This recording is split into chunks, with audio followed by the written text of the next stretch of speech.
నమస్కారం ఫ్రెండ్స్. మనం చిన్నప్పట్నుంచి హనుమంతుడి కథ వింటూ పెరిగాం. బాల హనుమంతుడు ఆకలితో ఆకాశంలో ఉన్న సూర్యుణ్ణి చూసి అది ఒక పండు అనుకుని తినడానికి ఎగిరాడని మనకు తెలుసు. కాని ఆగండి, అది కేవలం ఒక పురాణ కథ మాత్రమేనా? కాదు. ఆ ఒక్క సంఘటన వెనక ఆధునిక ఖగోళ శాస్త్రం ఆశ్చర్యపోయే ఒక గణితం దాగుంది. 17వ శతాబ్దంలో యూరప్లో శాస్త్రవేత్తలు ఇంకా భూమి సూర్యుడి చుట్టూ తిరుగుతుందా లేదా అని గొడవ పడుతున్న రోజులవి.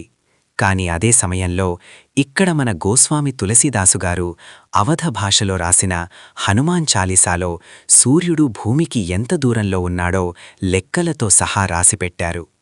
అసలు ఎలాంటి శాటిలైట్లు, టెలిస్కోపులు లేని ఆ రోజుల్లో ఇది ఎలా సాధ్యం? ఈరోజు ఆ రహస్యాన్ని ఛేదిద్దాం.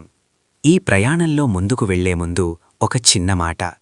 మన సనాతన ధర్మంలో దాగి ఉన్న ఇలాంటి ఎన్నో సైంటిఫిక్ నిజాలని వెలికి తీయడమే మన ఛానల్ లక్ష్యం. ఇలాంటి డీప్ అండ్ ఎమోషనల్ కంటెంట్ మీకు నచ్చితే దయచేసి ఇప్పుడే మన ఛానల్ని సబ్స్క్రైబ్ చేసుకోండి. ఆ గంట సింబల్ని కొట్టడం మర్చిపోకండి. ఎందుకంటే నిజం తెలుసుకోవాల్సిన బాధ్యత మనందరిది. అసలు ఆ శ్లోకమేంటి? హనుమాన్ చాలీసాలోని 18వ చౌపాయిని గమనించండి. యుగ సహస్ర యోజన పర్భాను లీల్ యో తాహి మధుర ఫల్జాను. దీని అర్థం చాలా సింపుల్. యుగ సహస్ర యోజన దూరంలో ఉన్న భానుడిని, సూర్యుడిని హనుమంతుడు ఒక మధురమైన పండు అనుకుని మింగేశాడు అని. ఇక్కడ కవిత్వం మాత్రమే కాదు, గణితం కూడా ఉంది. తులసీదాసుగారు వాడిన ప్రతి పదం ఒక కొలమానం. ఇప్పుడు ఆ పదాలని డీకోడ్ చేద్దాం. ఇప్పుడు జాగ్రత్తగా వినండి. సనాతన వైదిక గణితం ప్రకారం యుగ ఒక మహాయుగ చక్రంలో కలియుగం 1200, ద్వాపరయుగం 2400, త్రేతాయుగం 3600, సత్యయుగం 4800 దివ్య సంవత్సరాలుంటాయి. మొత్తం కలిపితే ఒక మహాయుగం అంటే 12,000 దివ్య సంవత్సరాలు.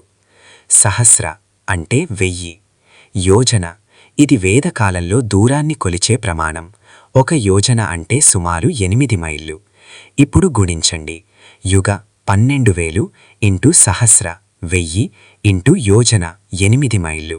ఫలితం 9,60,00,000 మైళ్ళు.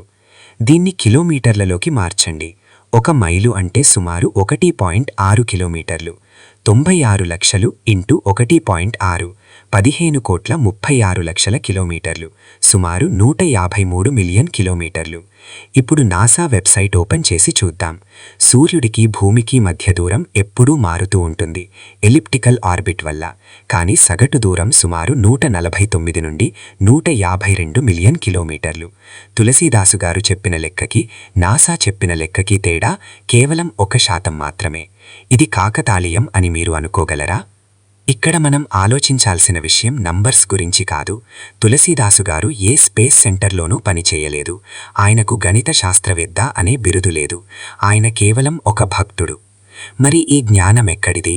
ఇది మన ఋషులు తపస్సుతో సాధించిన దివ్య దృష్టి.